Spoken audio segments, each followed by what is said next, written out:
Bienvenidos a Historias Sagradas. Hoy te llevaremos a un viaje por las vidas de algunos de los reyes más problemáticos del Antiguo Testamento, cuyas decisiones erróneas y maldad dejaron una marca imborrable en la historia bíblica. Primero, nos adentraremos en la historia del rey gordo Eglón, un monarca cuyo reinado terminó de manera tan inesperada como comenzó.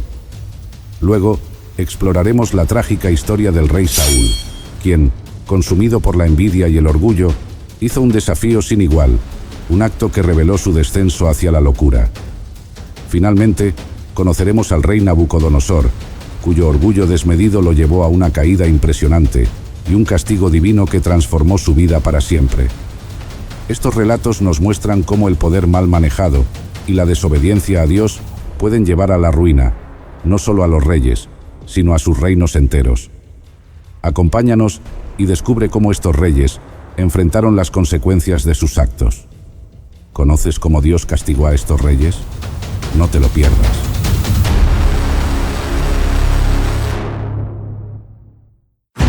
Bienvenidos a nuestro canal Historias Sagradas. Hoy viajaremos a través del tiempo para descubrir una historia de valentía, astucia y liberación. Es la historia de Ahod, el hombre de la tribu de Benjamín que era zurdo y a quien Dios eligió para liberar a Israel de la opresión moabita. Prepárense para un relato lleno de tensión, estrategia y triunfo. En aquellos tiempos oscuros, los israelitas vivían bajo el yugo de Moab, soportando una pesada carga de tributos y opresión. Eglón, el tiránico rey gordo de Moab, reinaba con mano de hierro y una voraz codicia. Su enorme figura simbolizaba no solo su glotonería, sino también el exceso y la injusticia con que gobernaba. Pero en medio de esta opresión surgió Ahod, un hombre aparentemente común, pero dotado de una habilidad especial y una fe inquebrantable. Ahod, con su mano izquierda, preparó un plan audaz para enfrentar al rey y liberar a su pueblo. Con la astucia de un estratega y el coraje de un guerrero, Ahod trazó un camino hacia la liberación que cambiaría el destino de Israel para siempre. Así que acomódense y abran sus corazones mientras exploramos esta fascinante historia de cómo Dios puede usar incluso a los más improbables de nosotros para llevar a cabo sus propósitos divinos. Esta es la increíble historia de Ahod, el juez que mató al rey gordo. Bienvenidos. En los días oscuros de Israel, cuando el pueblo se encontraba sumido en la opresión bajo el yugo de Moab, su clamor al Señor se intensificó. Los hijos de Israel, herederos de la promesa divina, vivían en una angustia profunda y constante. La tierra, que una vez fluía leche y miel, ahora parecía un desierto de desesperanza bajo la sombra de la tiranía moabita. Durante 18 largos años, Eglón, el corpulento y tiránico rey de Moab, había extendido su dominio sobre los hijos de Israel. Su crueldad no conocía límites, y la opresión era una carga constante que aplastaba el espíritu del pueblo elegido. Los campos que anteriormente eran fértiles y llenos de cosechas abundantes, ahora solo eran un escenario de tristeza. Los frutos del trabajo de los israelitas, el sudor de su frente y el esfuerzo de sus manos, eran constantemente arrebatados por los moabitas. Los soldados de Eglón irrumpían en los campos, llevándose el trigo, el vino y el aceite, dejando a las familias israelitas con poco para sobrevivir. Los graneros, que solían estar llenos, ahora yacían vacíos, y el hambre comenzaba a cernirse sobre la tierra prometida. La desesperanza se extendía como una plaga, infectando los corazones y mentes de los hombres, mujeres y niños de Israel. La opresión era tan severa que el pueblo de Israel se sintió asfixiado por la crueldad de Eglón y sus aliados. El peso de la servidumbre moabita se sentía en cada hogar, en cada calle, en cada rincón de la nación. Los moabitas, aliados con los amonitas y los amalecitas, habían tomado la ciudad de las palmeras, Jericó, y desde allí ejercían su dominio. Jericó, una ciudad simbólica en la historia de Israel, ahora se encontraba bajo el control de los enemigos, y su belleza y prosperidad servían solo para engrandecer el poder de Eglón. La vida bajo el rey Eglón era dura. Las manos de los hombres se agrietaban y sangraban trabajando la tierra solo para ver los frutos de su esfuerzo ser llevados por los opresores. Las mujeres lloraban en silencio mientras intentaban alimentar a sus hijos con lo poco que quedaba. Los ancianos, que recordaban tiempos mejores, suspiraban con resignación, y los jóvenes, que no conocían más que la opresión, miraban al futuro con ojos vacíos de esperanza. El tributo exigido por el rey moabita era una carga pesada que aumentaba la miseria del pueblo. Año tras año, los israelitas entregaban el fruto de su trabajo, sabiendo que no recibirían nada a cambio más que más sufrimiento y opresión. No se sabe mucho de la dieta de los tiempos bíblicos, pero sí sabemos con certeza que su alimentación era mucho más saludable que la de ahora. En aquellos días, las comidas consistían principalmente en productos frescos y naturales, granos, frutas, verduras, legumbres y ocasionalmente carne y pescado. La dieta era simple y basada en lo que la tierra producía en cada estación. Sin embargo, a pesar de esta alimentación saludable, el sobrepeso y la obesidad eran realidades palpables entre los monarcas y la élite de la época.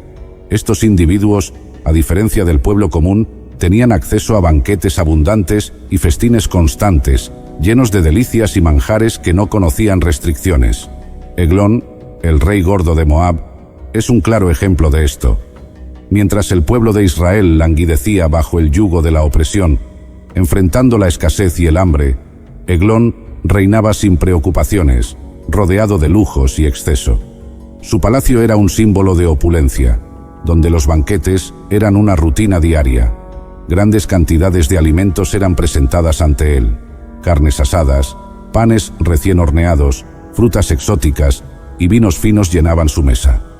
El rey, con su enorme apetito, se entregaba a estos festines, su figura corpulenta un reflejo de su indulgencia y poder desmedido. El contraste entre la vida de Eglón y la de los israelitas no podía ser más marcado. Mientras el rey se deleitaba en su abundancia, los hijos de Israel luchaban por encontrar suficiente alimento para sobrevivir. Familias enteras sufrían de hambre, viendo cómo el fruto de su trabajo y sudor era confiscado para engrosar los almacenes del rey gordo. La desesperación del pueblo israelita se intensificaba con cada día que pasaba bajo la tiranía de Eglón. Cansados de la injusticia y la miseria, comenzaron a clamar al Señor, buscando liberación y justicia. La opresión había llegado a un punto insoportable, y el deseo de libertad ardía en los corazones de los israelitas. En medio de esta aflicción, un hombre se destacó entre los israelitas: Ahod, hijo de Gera. Ahod pertenecía a la tribu de Benjamín, una tribu conocida por su habilidad en el uso de la mano izquierda. Los benjamitas, a menudo subestimados por su tamaño reducido comparado con otras tribus, eran famosos por su destreza con la mano izquierda, una habilidad que utilizaban tanto en la guerra como en la vida diaria. Este detalle, aparentemente insignificante, resultó ser crucial en la misión que Dios había planeado. Ahod era zurdo, y esta peculiaridad se convertiría en una ventaja estratégica en la liberación de su pueblo. Ahod, un hombre de fe y coraje, observaba la miseria de su pueblo y sentía el peso de la responsabilidad divina sobre sus hombros. Sabía que debía hacer algo para liberar a Israel del yugo opresor.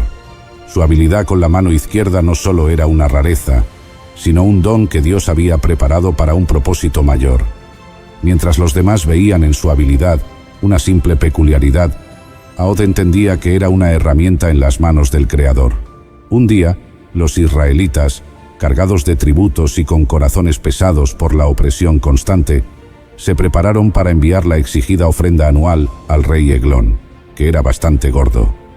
Este tributo era una dolorosa carga que año tras año vaciaba los graneros y privaba a las familias de Israel de su sustento. Era también una humillante muestra de sumisión a su tirano opresor. La misión de entregar el tributo recayó sobre Ahod, hijo de Gera, un hombre de la tribu de Benjamín, conocido por su astucia y valor. Ahod, consciente de la oportunidad que se le presentaba, se preparó meticulosamente para este encuentro. No solo llevaba consigo el tributo, sino también una intención oculta y una herramienta letal. Había forjado un puñal de 2 filos, un arma mortal de aproximadamente 1 codo de largo, diseñada para cumplir un propósito divino. Ahod guardó cuidadosamente este puñal debajo de su ropa, en el lado derecho, un lugar estratégico que aprovechaba su habilidad con la mano izquierda. Este puñal sería su herramienta de liberación, un símbolo de su determinación y fe. Con manos habilidosas y un corazón lleno de propósito, Aod forjó el puñal, asegurándose de que fuera afilado y resistente.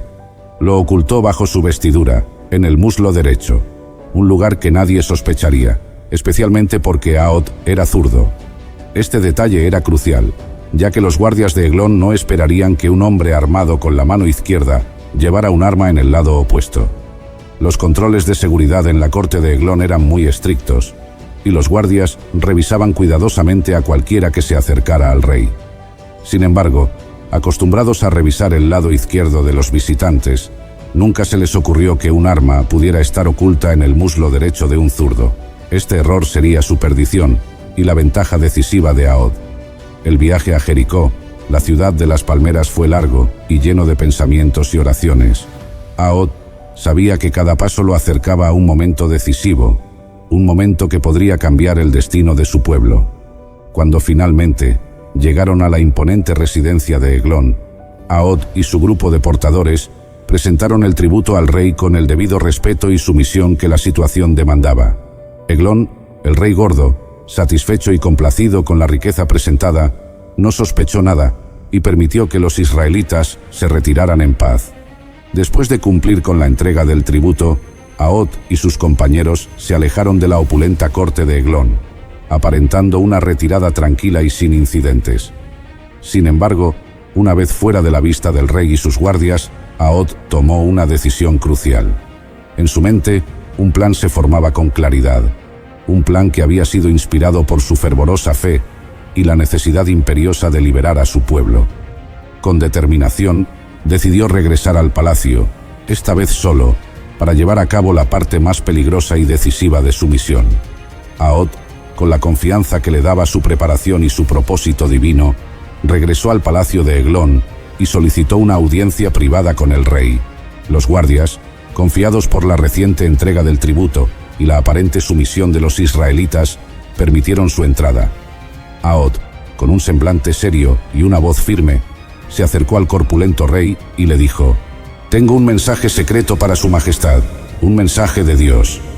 Eglon, intrigado y quizá un poco vanidoso, deseaba escuchar este mensaje que, según Aod, era solo para sus oídos. Ordenó a sus guardias y sirvientes que salieran de la cámara, dejándolo a solas con Aod. Este acto de arrogancia y curiosidad sería su ruina. La habitación quedó en silencio, solo el rey y el hombre que traía consigo no solo un tributo, sino el instrumento de su liberación. La tensión era palpable. Cada segundo transcurría con una lentitud exasperante, como si el tiempo mismo estuviera conteniendo el aliento en anticipación de lo que estaba por ocurrir. La cámara estaba en silencio absoluto, el aire pesado con la expectativa y el temor no expresado. Aod, con un semblante sereno pero determinado, avanzó hacia el corpulento rey Eglon. Cada paso resonaba en la cámara, un eco del destino inminente. Sus ojos, fijos en el rey, reflejaban una mezcla de compasión y determinación inquebrantable. Eglon, desprevenido y curioso, observaba a Aod con un aire de arrogancia y superioridad. Para el rey, este era solo otro momento de indulgencia en su interminable serie de días opulentos. «Tengo un mensaje de Dios para ti», declaró Aod con voz firme, cada palabra impregnada de una convicción que solo podía provenir de una misión divina. El rey, intrigado y quizás un poco desconcertado, inclinó la cabeza ligeramente, indicando a Aod que se acercara. En ese instante, el mundo pareció detenerse. Con la velocidad de un relámpago y la precisión de un guerrero entrenado, Aod actuó. Su mano izquierda, habilidosa y fuerte, se movió con una destreza sorprendente. En un solo y fluido movimiento, sacó el puñal de su muslo derecho. La hoja brilló brevemente en la penumbra de la cámara antes de hundirse profundamente en el vientre de Eglon. La punta del puñal penetró con una precisión mortal, atravesando la carne y los órganos del rey. El impacto fue inmediato y devastador. La gordura del rey, una consecuencia de años de indulgencia y exceso, cubrió el arma, ocultándola de la vista. El cuerpo de Eglon tembló. Su rostro se contrajo en una mueca de sorpresa y dolor. El grito que intentó emitir quedó atrapado en su garganta, sofocado por el shock y la incredulidad. Sus ojos, que un momento antes brillaban con curiosidad y desdén, ahora se ensombrecían con una mezcla de miedo y comprensión. Ahod, manteniendo la calma, soltó el puñal, dejándolo enterrado en el cuerpo del tirano. La muerte de Eglón estaba asegurada. La herida era letal y no había escapatoria. La gordura y corpulencia del rey cayeron pesadamente sobre su trono, y sus manos buscaban inútilmente el arma que lo había condenado. En cuestión de segundos, el rey de Moab, que había reinado con puño de hierro sobre Israel, se desplomó, inmóvil y sin vida. Con la misma rapidez y eficiencia, Ahod se retiró de la cámara. Su corazón latía con fuerza, no por el miedo, sino por la adrenalina y la realización de que había cumplido con éxito la misión que Dios le había encomendado. Cerró las puertas de la cámara tras de sí, asegurándose de que nadie entrara inmediatamente. Sabía que el tiempo era esencial y que cada segundo ganado era crucial para su escape y para la siguiente fase de su plan. La salida de Ahod del palacio fue tan silenciosa y rápida como su entrada. Aprovechando el desconcierto y la rutina de los guardias, se deslizó fuera del palacio y se dirigió hacia el camino de los ídolos, una ruta menos vigilada y perfecta para su escape. Cada paso lo alejaba más de la opresión y lo acercaba a la libertad de su pueblo. Una vez estando en un lugar seguro, Ahod tocó la trompeta en la región montañosa de Efraín, convocando a los israelitas a levantarse contra sus opresores. «Seguidme», proclamó Ahod con voz poderosa, «porque el Señor ha entregado a vuestros enemigos, los moabitas, en vuestras manos». Estas palabras, llenas de fe y convicción, llenaron de valor a los hombres de Israel. Bajo la guía de Ahod, se dirigieron a los vados del Jordán, los puntos estratégicos de cruce del río que eran cruciales para cortar cualquier posible retirada de los moabitas. La estrategia de Ahod era clara y precisa: bloquear las rutas de escape y atacar con toda la fuerza posible. Sabía que los moabitas, privados de su liderazgo y confundidos por la repentina muerte de Eglón, serían vulnerables. Los israelitas, en contraste, estaban llenos de fervor y determinación, fortalecidos por la certeza de que Dios estaba de su lado. El enfrentamiento fue feroz y decidido. Los israelitas, con Ahod a la cabeza, se lanzaron contra los moabitas con una energía renovada. Tomaron rápidamente los vados del Jordán, impidiendo que los enemigos pudieran cruzar y escapar. Los moabitas, atrapados y sin un líder que los guiara, se encontraron en una situación desesperada. Los guerreros israelitas, armados con espadas, lanzas y la justicia de su causa, se enfrentaron a los moabitas en una serie de batallas rápidas y decisivas. La sorpresa y la determinación de los israelitas fueron armas tan poderosas como sus espadas. Los moabitas, aunque valientes y bien armados, no pudieron resistir el ímpetu del ataque israelita. La confusión y el pánico se apoderaron de ellos, y uno tras otro cayeron ante el avance imparable de los hijos de Israel. 10.000 hombres moabitas, fuertes y valientes, fueron derrotados aquel día. No escapó ni uno solo. La fuerza y la ferocidad de los israelitas, combinadas con la ausencia de un liderazgo moabita efectivo, llevaron a una victoria total. La muerte de Eglón había desmoronado la estructura de poder moabita, y la acción decisiva de Ahod y su ejército completó la liberación de Israel. Con la victoria asegurada, los israelitas celebraron y dieron gracias a Dios por su liberación. La opresión moabita había llegado a su fin, y la tierra de Israel tuvo paz durante 80 años.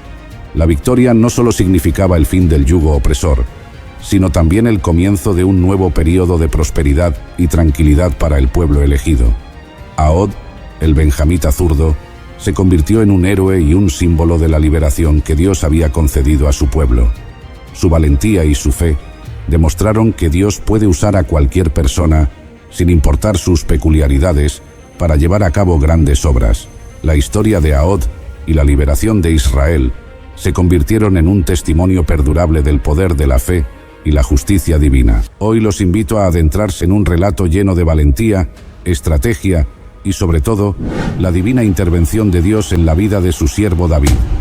En este episodio, descubriremos una de las pruebas más inusuales y peligrosas que el joven pastor de Belén tuvo que enfrentar. ¿Alguna vez escucharon acerca de un rey que pidió 100 prepucios a cambio de la mano de su hija? Pues este es el relato que encontramos en el primer libro de Samuel, el capítulo 18. Saúl, movido por la envidia y el miedo, intentó poner fin a la vida de David con un desafío que parecía imposible. Les aseguro que este es un relato que no querrán perderse.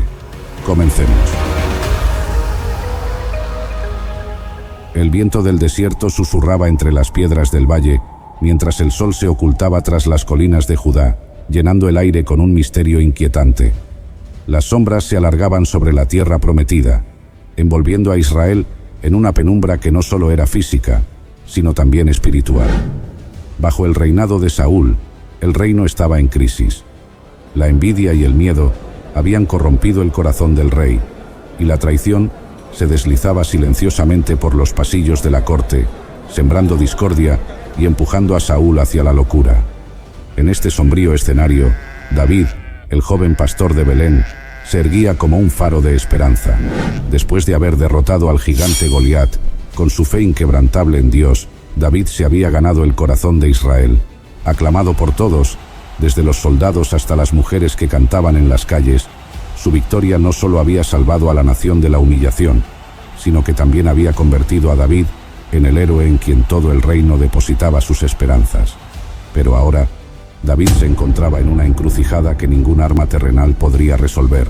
Las batallas que se libraban ya no eran solo contra enemigos visibles como los filisteos, sino contra fuerzas invisibles y mucho más insidiosas: la envidia, el odio y la traición. Aclamado por el pueblo, que veía en él a su Salvador, y amado profundamente por Jonatán, el hijo del rey, cuya amistad con David era tan pura como el oro, David se había convertido en un símbolo de esperanza para Israel. Su nombre se pronunciaba con respeto y admiración en todo el reino, y su presencia traía consigo la promesa de un futuro mejor. Pero esa misma admiración que le había ganado el amor del pueblo y la amistad de Jonatán, también le había ganado la ira de Saúl. El rey, que al principio había visto en David a un joven valiente y leal, ahora lo veía como una amenaza, un rival que podría arrebatarle el trono. La mente de Saúl, envenenada por los celos, se obsesionaba cada vez más con la idea de eliminar a David. Ya no era suficiente para Saúl ser el rey, tenía que ser el único, y para lograrlo, debía deshacerse de aquel que, a sus ojos, se estaba convirtiendo en su mayor enemigo. El eco de los cantos que ensalzaban a David resonaba en los pasillos del palacio de Saúl como un martillo que golpeaba constantemente su conciencia, recordándole su propia inseguridad y debilidad. Saúl mató a sus miles y David a sus 10.000, cantaban las mujeres de Israel, y aunque esas palabras deberían haber sido motivo de orgullo para un rey que lideraba a tan valientes hombres, solo lograban encender aún más la furia y el resentimiento en el corazón de Saúl. Cada vez que esas palabras llegaban a sus oídos, Saúl sentía cómo la ira se apoderaba de él, consumiendo su mente con pensamientos de venganza. En su corazón, Saúl sabía que el favor de Dios estaba sobre David, y esa certeza lo consumía como un fuego inextinguible. Cada victoria de David, cada elogio que el pueblo le dirigía, era una espina que se clavaba más profundamente en el alma del rey. Saúl, el ungido por Dios, el hombre que había sido elegido para guiar a Israel, sentía que el mismo Dios que lo había levantado ahora estaba inclinando su favor hacia otro. Esa percepción no solo lo atormentaba, sino que erosionaba su confianza y lo arrastraba hacia un abismo de desesperación y locura. El rey se debatía entre dos fuerzas opuestas: su deber de proteger a su pueblo, un deber sagrado que él sabía que debía cumplir, y su deseo cada vez más insaciable de eliminar a quien veía como una amenaza a su trono. En los momentos de lucidez, Saúl reconocía la grandeza de David, su lealtad inquebrantable y su amor por Israel. Pero esos momentos eran fugaces, eclipsados rápidamente por una sombra oscura que se cernía sobre su mente, nublando su juicio con pensamientos de conspiración y asesinato. Era como si una nube oscura se hubiera asentado sobre su alma, oscureciendo cada pensamiento, corrompiendo cada intención. La locura comenzó a nublar su juicio, y lo que una vez fue un reinado lleno de promesas y bendiciones, ahora se convertía en un campo de batalla interno donde Saúl luchaba contra sus propios demonios. Sus pensamientos, antes centrados en el bienestar de su pueblo, ahora se oscurecían con ideas de conspiración. Veía amenazas donde no las había, enemigos en aquellos que alguna vez habían sido sus amigos.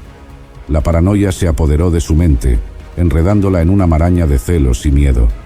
Los pasillos del palacio, que antes eran símbolos de poder y autoridad, ahora se transformaban en laberintos de intriga, donde Saúl se sentía atrapado, vigilado por sombras que él mismo había creado. Saúl, el primero de los reyes de Israel, el hombre que había sido ungido por el profeta Samuel, se había convertido en un hombre atormentado. Cada día, la carga del liderazgo se hacía más pesada, no porque su pueblo estuviera en peligro, sino porque en su mente, David se había convertido en la mayor amenaza para su reinado. La corona, símbolo de su autoridad divina, ahora parecía una carga insoportable, un recordatorio constante de que su tiempo en el trono podría estar llegando a su fin. Fue en medio de esta tormenta interna, en la oscuridad de una mente que ya no podía distinguir la realidad de las sombras, que Saúl concibió un plan tan astuto como mortal. Sabía que no podía matar a David abiertamente. Eso habría desatado la furia del pueblo, que amaba a David, y quizá hasta la ira de Dios, que parecía haber puesto su mano sobre el joven pastor. Saúl no era ajeno a la voz del pueblo, y sabía que cualquier movimiento imprudente podría volverse en su contra. El rey, astuto en su desesperación, entendió que debía actuar con la sutileza de una serpiente. Pero, ¿y si David cayera en batalla? ¿Y si la mano del enemigo, esa mano que Saúl había visto derrotada tantas veces por David, fuera la que finalmente acabara con su vida? La idea se apoderó de su mente como una semilla oscura que rápidamente echó raíces. Si David moría en combate, no habría sospecha sobre Saúl. Sería visto como un mártir, un héroe caído en la defensa de Israel, y Saúl podría finalmente deshacerse de la amenaza sin ensuciarse las manos con sangre inocente. Así, Saúl tramó un plan que, en su mente, era infalible. Decidió usar a su propia hija, Mical, como cebo para enviar a David a una muerte segura. Con fría determinación, Saúl planeó cada detalle, sabiendo que el amor de David por Mical sería su perdición. En el corazón del rey ya no había lugar para el amor paternal. Solo quedaba un deseo insaciable de proteger su trono a cualquier costo. Usaría a su propia carne y sangre, no como un medio para unir a dos jóvenes enamorados, sino como una trampa para atrapar al hombre que tanto temía. En la mente perturbada de Saúl, este plan era la solución perfecta. Mical, quien amaba a David con toda su alma, jamás sospecharía que su propio padre la estaba utilizando en un juego mortal. Y David, guiado por su corazón valiente, aceptaría cualquier desafío para ganar la mano de su amada, sin darse cuenta de que caminaba hacia una trampa que había sido cuidadosamente diseñada para acabar con él. Saúl creía que finalmente había encontrado la manera de librarse de David, y con cada paso de su plan, su corazón se endurecía aún más, cerrándose completamente a la voz de Dios que una vez lo había guiado. Mical, la hija menor de Saúl, había observado a David con ojos llenos de admiración desde la primera vez que lo vio regresar victorioso de la batalla contra los filisteos. Sus hazañas, su valentía y su corazón devoto al Señor habían capturado no solo la atención de Israel, sino también el corazón de Mical.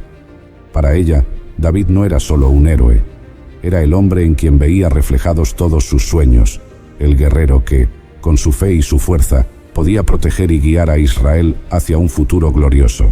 Cada vez que Mical pensaba en él, su corazón palpitaba con un amor profundo y sincero, un amor que Saúl, su padre, conocía bien. Saúl, en su astucia fría y calculadora, veía en los sentimientos de su hija no una bendición, sino una oportunidad. Como rey, tenía el poder absoluto de decidir el destino de sus hijos, y ahora planeaba utilizar ese poder para librarse de David de una vez por todas. Sabía que Mical era el cebo perfecto. Su amor por David era tan evidente que David, impulsado por el deseo de unirse a ella en matrimonio, aceptaría cualquier desafío. Y así, con el corazón endurecido por la envidia, Saúl envió a sus mensajeros a David con una oferta que parecía tan generosa como peligrosa. Los mensajeros llegaron a David con palabras cuidadosamente elegidas, envolviendo la trampa en un manto de honor y valentía. El rey Saúl, dijeron con voz solemne, te ofrece la mano de su hija, Mical, en matrimonio. Pero no es oro ni riquezas lo que el rey pide como dote, sino un acto de gran valor. El rey desea 100 prepucios de los filisteos, esos enemigos de Israel, como precio de la boda. El mensaje era claro y letal. Saúl no pedía una simple muestra de riqueza o poder, como era costumbre en los matrimonios reales. No, él exigía un precio en sangre, un tributo que solo podía ser pagado a través de un peligroso enfrentamiento con los más fieros enemigos de Israel. La dote no era solo una prueba de valor, era un desafío que tenía como propósito enviar a David a su muerte. 100 prepucios de los filisteos significaban 100 vidas arrebatadas, 100 batallas libradas con un enemigo despiadado, que no perdonaría ni al más valiente de los guerreros. David, al recibir este mensaje, pudo sentir el peso del desafío que se le imponía. Conocía bien el peligro que esto implicaba. Los filisteos no eran solo un pueblo enemigo, eran guerreros temibles, entrenados desde su juventud en el arte de la guerra, con corazones endurecidos por siglos de batallas. Penetrar en su territorio, enfrentarse a ellos y regresar con semejante tributo era casi una sentencia de muerte, una misión suicida que ningún hombre en su sano juicio aceptaría. Pero David no era un hombre común. Desde joven había aprendido a confiar en el Dios de Israel, el mismo Dios que lo había guiado cuando enfrentó a Goliat, con nada más que una honda y 5 piedras. David sabía que su fuerza no venía de su destreza en la batalla, sino del Señor de los ejércitos, el Dios que había prometido estar con él en cada paso de su camino. Además, el amor que sentía por Mical no podía ser ignorado. Para David, aceptar este desafío no era solo una cuestión de orgullo o valentía, era una expresión de su amor y su fe, una prueba de que confiaba en que el Señor guiaría su mano, incluso en las circunstancias más peligrosas. Decidido, sin mostrar temor alguno, David reunió a sus hombres más valientes, aquellos que habían luchado junto a él en las batallas más difíciles, hombres que, como él, confiaban en la protección divina y en la justicia de su causa. Juntos partieron hacia el territorio filisteo, con la convicción de que la misión que emprendían, aunque peligrosa, estaba bajo la bendición del Dios de Israel. Cada paso que daban estaba cargado de tensión, pues sabían que se adentraban en la boca del lobo. El silencio del desierto, que normalmente ofrecía un respiro en medio del calor y la fatiga, ahora era opresivo. Solo era roto por el crujido de sus sandalias sobre la arena y el sonido distante de las aves de rapiña, siempre atentas a la posibilidad de un banquete de carne humana. El aire seco y polvoriento parecía contener la respiración, esperando el desenlace de la misión. Los hombres de David, aunque curtidos por las batallas, sentían en sus corazones la gravedad de lo que estaban a punto de hacer. Sabían que su líder, el hombre que había enfrentado gigantes y derrotado ejércitos, estaba emprendiendo una misión suicida. Pero también sabían algo más. El favor de Dios reposaba sobre él. Habían visto a David salir victorioso de situaciones imposibles, y eso les daba valor para seguir adelante, confiando en que el Dios de Israel, que había guiado a su pueblo a través del desierto y les había dado la victoria contra enemigos más grandes, haría lo mismo una vez más. Con el corazón lleno de determinación y la mirada fija en su objetivo, David y sus hombres se prepararon para enfrentar el desafío que el rey Saúl había puesto ante ellos. Aunque el peligro era inminente y la muerte parecía segura, David caminaba con la confianza de alguien que sabía que su vida estaba en manos de Dios y que, si era su voluntad, regresaría victorioso para reclamar la mano de Mical y demostrar una vez más que el Señor nunca abandona a aquellos que confían en Él. Penetrar en el territorio enemigo requería no solo fuerza, sino también una astucia sin igual. Los filisteos no eran un enemigo cualquiera, eran guerreros curtidos por generaciones de conflicto, expertos en la guerra y despiadados en combate. David sabía que enfrentarlos de frente sería un suicidio, así que, antes de partir, planeó cuidadosamente cada movimiento, utilizando todo su ingenio y la experiencia acumulada en sus años como guerrero. Él entendía que la victoria no sería fruto solo de la fuerza bruta, sino de la estrategia, la sorpresa y la confianza en el Señor que lo había guiado hasta ese momento. David y sus hombres avanzaron con cautela, moviéndose como sombras a través del desierto, buscando siempre la ventaja que el terreno les pudiera ofrecer. Las montañas y valles de la región, con su terreno accidentado y sus oscuros recovecos, se convirtieron en aliados de David, protegiéndolos del ojo vigilante de los filisteos. Cuando la noche cayó y la oscuridad envolvió la tierra, David decidió que era el momento de atacar. Sabía que la noche sería su mejor aliada, pues en la penumbra los sentidos se vuelven más agudos, pero también más vulnerables a la sorpresa. David planeó cuidadosamente las emboscadas, eligiendo lugares donde el terreno les daría una ventaja decisiva. Atacaron pequeños grupos de guerreros filisteos, evitando los campamentos grandes y bien fortificados. Estos ataques relámpago, rápidos y letales, se libraron con la precisión de un maestro estratega. Los filisteos, acostumbrados a luchar en campo abierto, no estaban preparados para enfrentar a un enemigo que se desvanecía en la oscuridad solo para reaparecer en otro lugar, golpeando con fuerza mortal. Las batallas que siguieron fueron sangrientas y despiadadas. Cada combate se libraba con la certeza de que no había margen para el error. Los hombres de David, impulsados por la fe en su líder y en el Dios de Israel, luchaban con la furia y la determinación de aquellos que saben que su destino está en manos divinas. No se permitieron ni un solo desliz, conscientes de que cualquier falla podría significar la muerte, no solo para ellos, sino para todo el plan de David. La espada de David se movía con una precisión casi sobrenatural, guiada no solo por su habilidad guerrera, sino por la convicción de que estaba cumpliendo con la voluntad de Dios. 1 a 1, los filisteos cayeron ante la espada de David y sus hombres. Sus gritos de sorpresa y dolor se desvanecían rápidamente en la oscuridad de la noche. Cada victoria se sentía como una confirmación del favor divino, como una señal de que el Señor estaba con ellos, entregando a sus enemigos en sus manos. Con cada batalla, la confianza de David en el éxito de su misión crecía, y con ella, la determinación de cumplir no solo con la demanda del rey, sino de superar las expectativas que se habían puesto en él. El resultado de estas incursiones fue más de lo que Saúl jamás imaginó.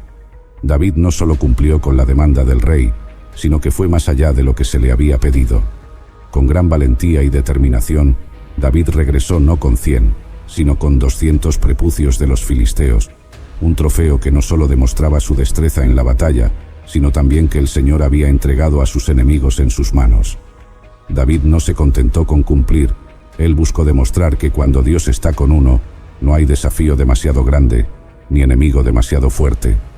Cuando David se presentó ante el rey Saúl, llevando la dote que se le había solicitado, el asombro inundó el rostro de los cortesanos.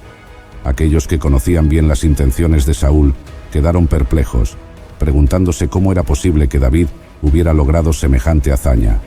Saúl, quien había planeado la muerte de David con este desafío, se vio obligado a cumplir su palabra y entregar a Mical en matrimonio.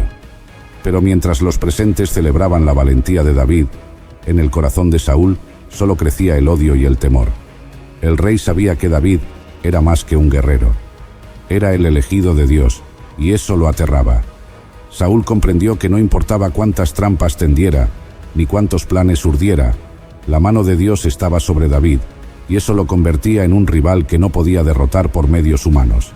Cada victoria de David era un recordatorio de que Dios había apartado a Saúl, y que su tiempo en el trono estaba llegando a su fin.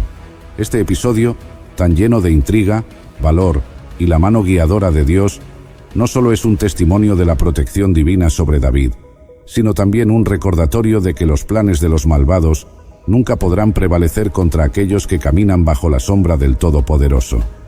Saúl intentó deshacerse de David, pero en su intento solo logró reforzar la posición del joven guerrero y acercarlo aún más al trono que eventualmente ocuparía. En su intento de destruirlo, Saúl solo había asegurado que la voluntad de Dios se cumpliera. Y así, David, quien alguna vez fue un simple pastor de ovejas, comenzó a tomar su lugar como el futuro rey de Israel, protegido y guiado por la mano poderosa de Dios, a pesar de los intentos de su mayor enemigo. David sabía que su vida no estaba en manos de hombres, sino en las del Señor, y con cada desafío superado, se acercaba un paso más al destino que Dios había trazado para él. Ser el rey conforme al corazón de Dios, el hombre que guiaría a Israel a una era de gloria y paz. Y ahí estaba yo, siendo expulsado de la sociedad humana, comiendo pasto como una bestia salvaje, siendo mojado con el rocío del cielo. Mi pelo había crecido como las plumas de un águila, y mis uñas como las garras de un pájaro. Todo esto era parte de la humillación divina que me sobrevino por mi orgullo y arrogancia. Ahí estaba yo, Nabucodonosor, arrancado brutalmente de la cumbre de la civilización humana, reducido a merodear los campos abiertos como una bestia salvaje. El rocío del cielo empapaba mi piel noche tras noche, mientras que mi pelo se enmarañaba y crecía indomable como las plumas de un águila, y mis uñas se transformaban en largas y curvadas garras, parecidas a las de un ave de rapiña. Este era el precio de mi arrogancia, un castigo divino impuesto para doblegar el orgullo que había inflado mi corazón hasta el borde de la ruptura. Pero déjenme contarles desde el principio. Mi nombre es Nabucodonosor, rey de Babilonia, y esta es mi historia. En aquel tiempo, yo, Nabucodonosor, dominaba sobre Babilonia con una fuerza y una astucia que hacían temblar a todas las naciones conocidas. Mi imperio se extendía vasto y poderoso, y mi gloria era insuperable en el mundo antiguo. Había desarrollado una práctica estratégica que no solo aseguraba nuestra superioridad militar, sino que también enriquecía nuestra sociedad con los mejores talentos de las naciones conquistadas. Habíamos conquistado el reino de Judá, una nación que, a pesar de su pequeño tamaño, era rica en sabiduría y fe. Tras la conquista, decidí llevar a cabo mi costumbre: seleccionar a los más prometedores entre los jóvenes cautivos, aquellos de noble cuna, sin defecto físico, dotados de sabiduría, bien informados, perspicaces e idóneos para servir en el palacio real. Entre ellos se encontraban Daniel, Ananías, Misael y Azarías. Vi en estos jóvenes un potencial excepcional para contribuir a la grandeza de Babilonia. Ordené que se les enseñara la lengua y la literatura de los caldeos y que se les alimentara con la misma comida y vino que se servía en mi mesa. Era mi intención integrarlos completamente en la cultura babilónica, preparándolos para servir en mi corte. Este método no solo aseguraba que los más capaces se sintieran parte de nuestro imperio, sino que también convertía a estos jóvenes en puentes entre Babilonia y sus tierras natales, asegurando así una lealtad duradera y mitigando el riesgo de rebeliones. Sin embargo, ellos, por su fidelidad a sus prácticas religiosas, solicitaron ser eximidos de consumir nuestra comida y vino. El jefe de mis eunucos, responsable directo de ellos, fue quien inicialmente escuchó su solicitud. Preocupado por las posibles consecuencias que esto podría acarrear, ya que si su salud se deterioraba podría ser considerado responsable ante mí y enfrentar severos castigos, incluida la muerte, el jefe de los eunucos dudó en concederles este permiso. Fue entonces que Daniel propuso un acuerdo, un ensayo de 10 días, durante los cuales solo consumirían vegetales y agua. El jefe de los eunucos, consciente del riesgo pero movido por la convicción de estos jóvenes, accedió a la prueba, esperando que no atrajera mi ira si los resultados no eran satisfactorios. Al final de los 10 días, el resultado fue sorprendente. Daniel y sus amigos lucían más saludables y vigorosos que los demás jóvenes que se alimentaban de la dieta real. Este resultado alivió al jefe de los eunucos y aseguró a los jóvenes judíos la continuación de su dieta especial. Al término de su formación, cuando me presentaron a todos los jóvenes para evaluar su aprendizaje y sabiduría, quedé impresionado por la inteligencia y el discernimiento de Daniel y sus compañeros. En todos los asuntos de sabiduría e inteligencia, encontré que eran 10 veces mejores que todos los magos y astrólogos que había en mi reino. Por lo tanto, fueron nombrados en posiciones prominentes dentro de mi corte, y su Dios se hizo conocer aún en el corazón de mi imperio babilónico. En el segundo año de mi reinado, yo, Nabucodonosor, fui perturbado por un sueño que me inquietó profundamente.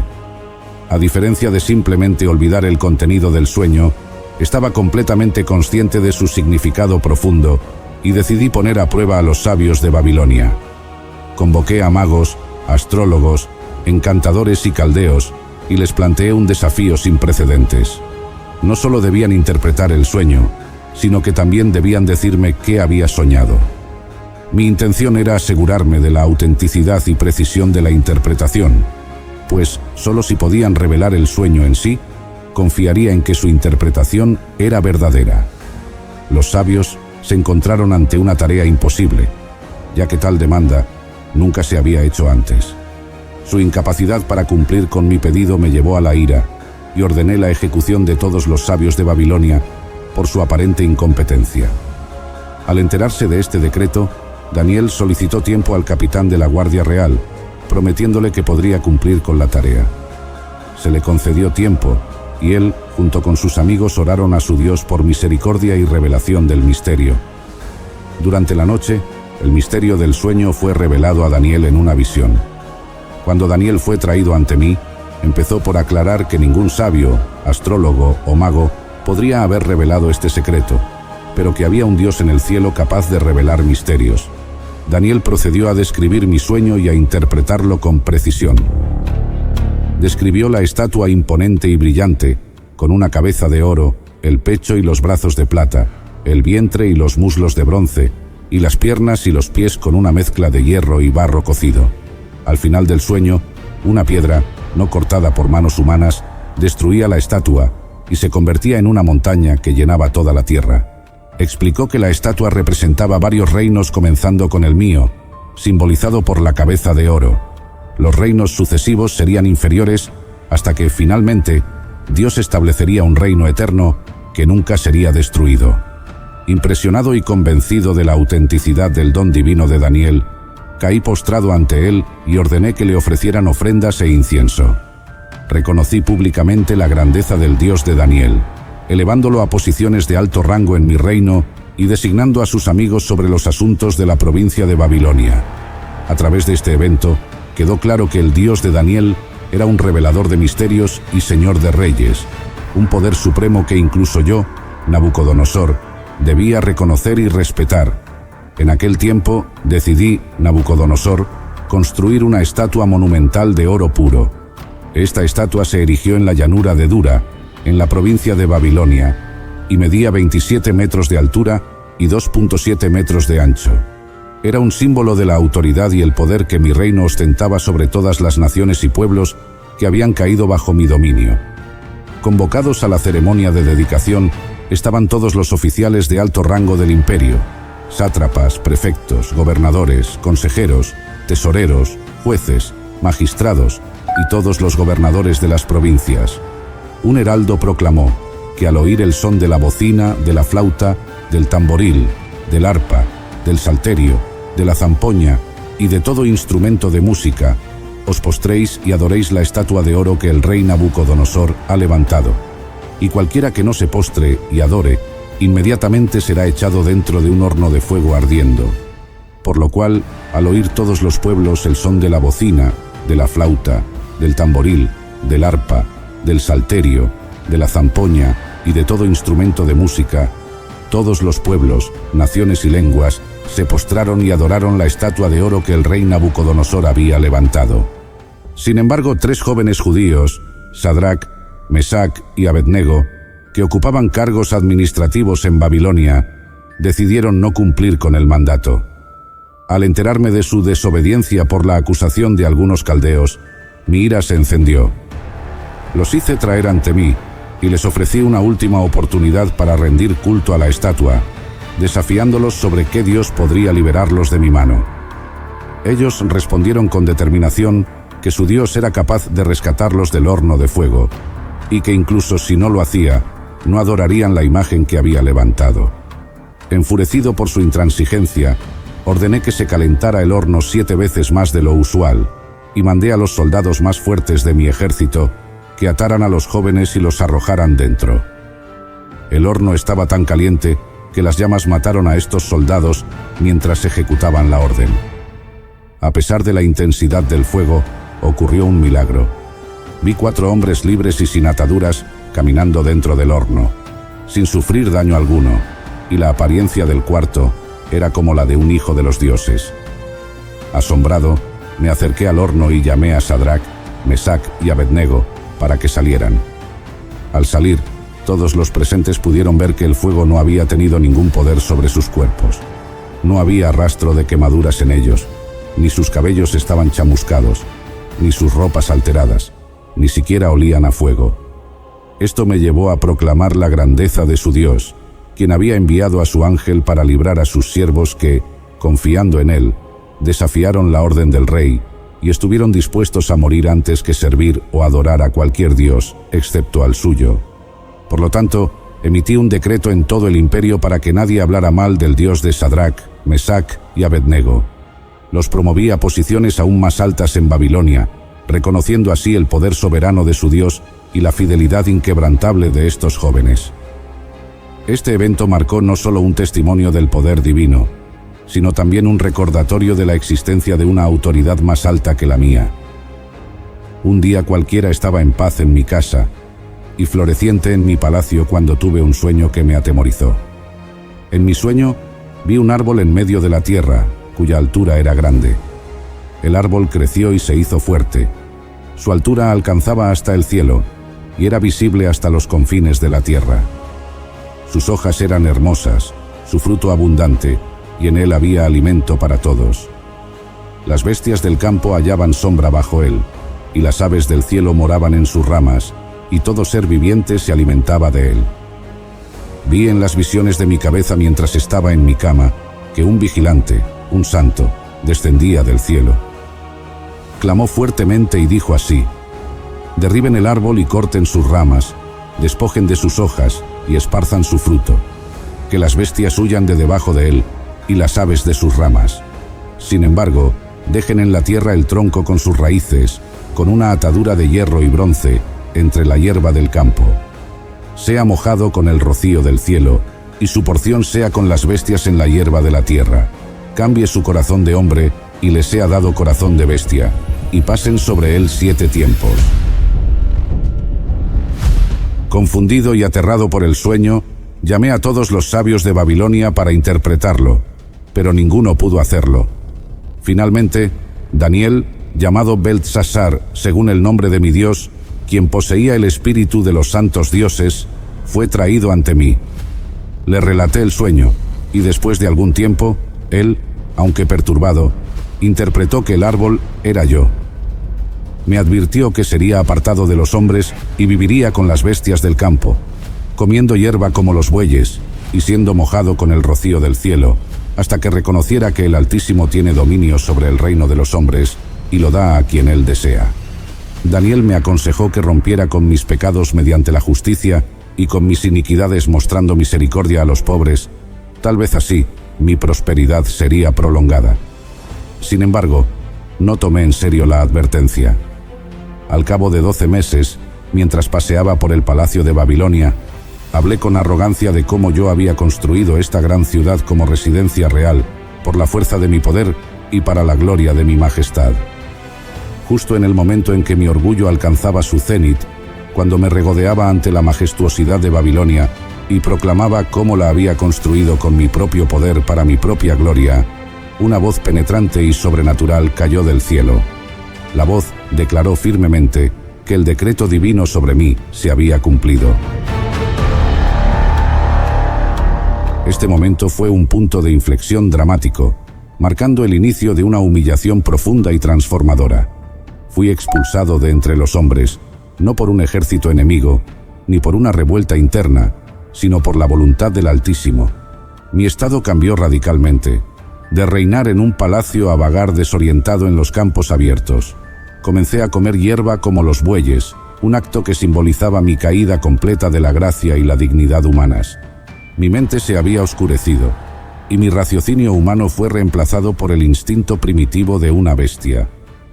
Mientras vivía entre las bestias del campo, mi cuerpo era constantemente mojado con el rocío del cielo, dejándome expuesto a los elementos de la naturaleza, sin el menor asomo de confort real que antes daba por sentado. Día tras día, mi apariencia se transformó hasta que ya no reflejaba la de un rey, sino la de una criatura salvaje. Mis cabellos crecieron largos y desordenados, comparables a las plumas de un águila, un símbolo de cómo lo salvaje había reemplazado la civilización en mi ser. Mis uñas se endurecieron y se alargaron como las garras de las aves, una manifestación física de mi total degradación a un estado animal. Este periodo de mi vida no fue solo una transformación física, sino una profunda lección espiritual y mental. Viví en este estado debilitante hasta que finalmente reconocí que el Altísimo gobierna sobre los reinos de los hombres y que Él da el dominio a quien desea. Mi orgullo se quebró bajo el peso de esta realidad y mi entendimiento comenzó a retornar gradualmente. Comprendí que ningún logro humano es permanente y que todo poder en la tierra es otorgado por una autoridad superior. Esta experiencia me enseñó la humildad de una manera que nunca podría haber imaginado, mostrándome que más allá del poder y el esplendor terrenales, existe un poder más grande que gobierna el universo con justicia y sabiduría.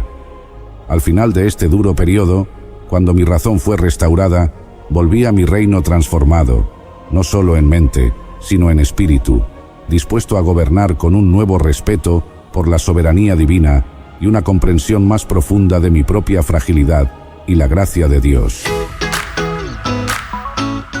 Y así, queridos amigos y espectadores, llegamos al final de este relato, una historia repleta de errores y consecuencias, pero también de lecciones eternas que resuenan a través de los tiempos y generaciones. A través de la historia de mi vida, hemos explorado no solo los altibajos de un rey poderoso, sino también una verdad más profunda sobre la humildad, el poder y la soberanía divina. Mi experiencia nos recuerda que, no importa cuán alto uno pueda ascender en poder o gloria, estamos todos bajo el gobierno de una fuerza más grande que nosotros mismos, y que el verdadero reconocimiento de nuestra posición ante el Altísimo es esencial. Les invito ahora a todos ustedes a reflexionar sobre esta lección y considerar cómo el orgullo y la humildad juegan un papel determinante en sus propias vidas. ¿Será que aún hay áreas de nuestras vidas donde, quizás, necesitemos reconocer la autoridad de Dios y someternos a su sabiduría? Tomemos un tiempo para pensar en eso. Para quienes deseen continuar explorando estas fascinantes historias bíblicas, les animo a suscribirse al canal Historias Sagradas. No olviden compartir este video, darle like y dejar sus comentarios abajo sobre qué otras historias desean que exploremos juntos. Cada historia no solo nos entretiene, sino que también nos ofrece valiosas lecciones de vida que pueden iluminar nuestros caminos. Esperamos ver sus sugerencias y continuar compartiendo más de estas poderosas historias con ustedes. Hasta la próxima. Bendiciones.